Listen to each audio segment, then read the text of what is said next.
melody Yeah. like kind of given from the Beatles? That's true. Yeah, And- they did the writing. I just tried. Yeah. I was a singer. And how much different is it from like the melodies that you compose yourself, like that just come from out of nothing? Well, I mean, I'm convinced that you're just trying to write the melody you want to hear. Yeah. And where does that come from? Well, you have an entire lifetime of musical memories in a library, and I think that you draw from that. And that's where sometimes you got to be careful. Is this my melody, or am I thinking? Yeah. But I think it's the process of learning, of realizing what notes make you feel a certain way. Meaning, how does that chord relate to this chord at that moment, and what feeling will it produce? Is it a chord tone? Is it a non-chord tone? What effect will that have? And I think that you're just trying to come up with something that makes you feel something. And that when I'm writing, that's exactly what I'm doing. I'm just trying. I just want something that makes me get that Brian Wilson feeling. Wow, that note or that modulation. Oh wow, okay. Just to try to put that across. And it's the same with improvising. It's exactly the same thing. Because songwriting is improvising. You're just trying to, but it's like playing jazz or soloing. It's a minute of music in a minute's time, as opposed to I might take however long to write that same minute of music if I'm composing. It's both exciting. Do the good ones from improvising stay in, or the bad ones / surprising ones? It's an eye catcher. For me, I mean, the best stuff happens before I start thinking about it. Okay. Usually if first thing I'm playing during the day, I start warming up, and it's because things are coming. Maybe you're channeling from somewhere else, or whatever the subconscious is, and sometimes really nice things happen. And then I better have a recorder somewhere and try to document it because I'll forget it. If you turn around and have to do it again, like with the True Fire stuff you did, that stuff you turn around and have to do your own stuff again, present it for teaching. Right. Okay. What kind of effort? What difference is that? Because there's no real room for you to move around. You have to sort of stay strictly to the script. Yeah, no, and that's okay too. I mean, I like being flexible enough to be able to fit into any situation. But getting into teaching has been great for me. Early on, when I started teaching, I guess I've done like most players do it to supplement their income over the years. But years ago I didn't enjoy it, and I think there was a couple of reasons. Firstly, it seemed like most students were just wanted to come hang out. They weren't really working on stuff, so you didn't feel like you were providing. You were just hanging out. Well, I'm hanging out with my guitar guru. It was something. After I come back home, there's always stuff for me to work on. Yeah, from what I picked up. So. That's true, but I mean, I just didn't feel like I was. I don't know, and I didn't have confidence. Like, what do I know? What can I show these people? But then, with enough years of experience and just kind of getting back into it the last few years, I think I can really help people. And I started doing some private lessons. What happened was my best friend, George Fuller, back in McKinney, Texas, opened up a guitar shop called the Guitar Sanctuary. Okay. And it's set up and has teaching studios. And he had a friend, my friend has a son that would like to take a lesson. Oh, okay. But then for whatever, something just kind of clicked and I enjoyed it. And then I started doing it every couple of months. I'd book a day and they'd have a waiting list of people that wanted to take lessons. And the more I did it, the more I enjoyed it. And then there was something else that happened. I charged a bit more than the regular teacher. So there was a level of commitment coming in. Yeah. If they're going to pay this money, I think they're a bit more serious. So not to say that, that's going to solve everything, just charge more money. But it was interesting just to kind of see that, and I don't do like, okay, learn this and come back next week. This is in 1 hour, I'm going to sit with you, I'm going to hear you play. And I'm very good about supporting what's already there. I'm not going to make anybody feel bad. Basically. And then, here's what we can work on.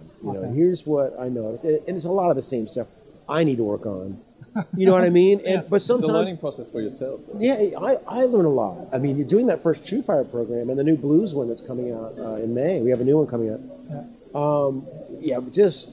I learned so much. If I could just follow my own advice, that'd be great. You know what I mean? Because there's always so much to learn and so much to be inspired by.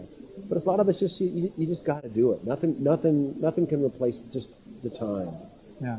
Playing, there's a journalist in America named Joe Basso. He was with Guitar World for years back in the 80s. But he asked me to write this column called 5 Tips for Guitar Players. Okay. And on the flight over, I had plenty of time. So I just started writing, and all these thoughts came out. I was like, okay, I think this is helpful. But that was the most important thing. It's like, everybody in this day and age, we're all instant gratification driven. You know, anything you want. Oh, it's there it is. Yeah, you don't have to know anything. It's there. Yeah. You know. But when it comes, it's become everything's such a quick fix. But with being a really a player with lots of ability, nothing replaces the time. You have to do it. You have to gig. You have to practice. And sometimes that's not what people want, you know. But it depends. And I preface the whole article saying that not everybody wants to be a guitar virtuoso or even a professional musician. So everybody's going to have different goals, but it's still the same. Even if you're just a hobbyist and want to have fun, you'll have more fun if you know how to spend the time playing, how not to get frustrated, how to keep it fun, have it not be. If it's work, you're not going to play. You gotta, because I never worked when I was a kid. As far as it didn't feel like I was having fun. Oh, I'm going to play that Kiss song. This is going to, but I never practiced. As far as like, okay, I'm going to practice from, it was just, no, I'm going to have fun on my instrument because I look at it and I have to pick it up and I want to play. Yeah. Right. And I don't want to, and through that, it's time. It got better and better and you got more confident. But it was always fun. So I wonder, had somebody said, okay, Andy, it's time to practice and you have to do this.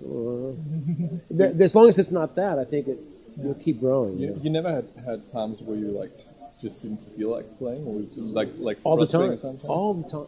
That your whole life that happens. Your whole playing career. I've been playing since I was 5. So obviously, the younger you are, it's easier because you don't have as much responsibility. Yeah. Mm-hmm. So it's just that there's that, and that's the new love attraction. You see the thing, the sound of it. I just couldn't wait to do it. As life goes on, you get more and more responsibilities, and like anything else, it's okay. Maybe your interest isn't always there, but music is always my solace. It's always there.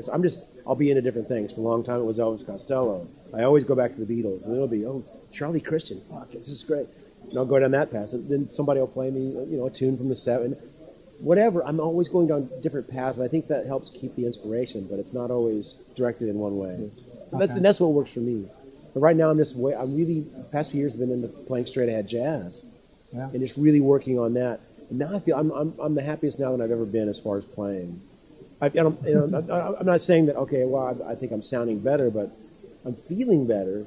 But when I'm playing jazz, I go, okay, I really suck, but but it helps everything. It's because I'm growing and I'm learning.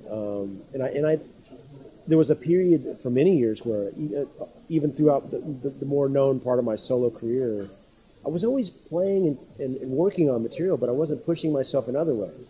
Yeah. Now I'm finding that I think I'm the happiest when I'm doing a little bit of both. Okay. But I'd kind of left some of that. I'd left the student in the background for a while, and I regret that. So now I'm kind of making up for some of that, and really getting some really quality shed time in. And well, at least you played in the middle part.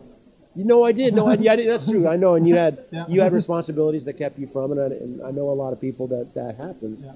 But I do feel fortunate that through that I've been making a living somehow with a guitar, and I don't take that for granted. But now I know I'm happiest when I'm a student.